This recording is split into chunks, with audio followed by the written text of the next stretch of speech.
Now we're going to take, I forgot to mention it before, but get a glass of water because fondant really does stick best to itself, and one of your paint brushes.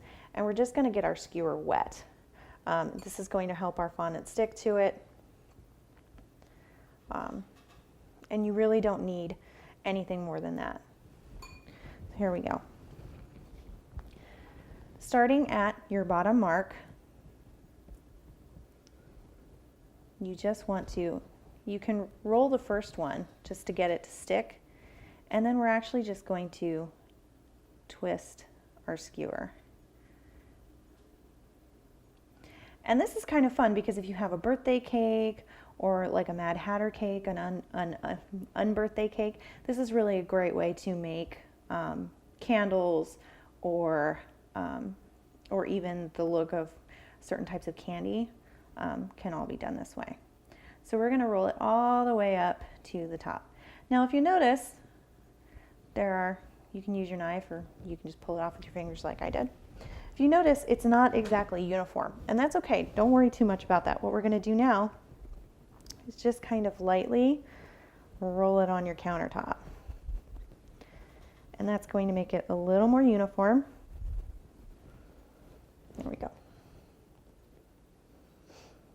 And now the final thing we're going to do, go ahead and grab your foam and stick it in there so it stays nice and round. You don't want to dry it flat on a surface. If you dry it flat on the surface, you're going to end up with one side that's completely flat. And even if you dry it on a piece of soft foam, you're still going to find that one side's a little misshapen. So if you have something like this where you can stick it in there and it can kind of stand up to dry, it really is your best option.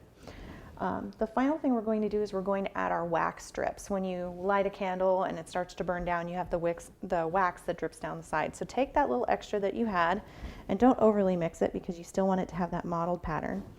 Ours is getting a little sticky, so I'm going to add a little cornstarch to it. And all we're going to do is we're just going to kind of make a funny little shape with it. And what I mean by that is just kind of pull out, a few little sections by just kind of pinching and rounding it with your fingers. And you're going to make almost like a little star shape or a, 3 or 4 little drips that'll come out. And it'll kind of look like that when you're done. And it does not have to be uniform. You can do it however you want. But you're just going to kind of flatten it out and make these nice little rounded points that come off of it. And what we're going to do is we're going to put this on the top of our candle, and this is what's going to give us the appearance of our candle dripping. So if you take your brush and you just add a little water, just the very top, got that a little too wet, then all we have to do is stick this on top and take your water and brush and kind of stick it down.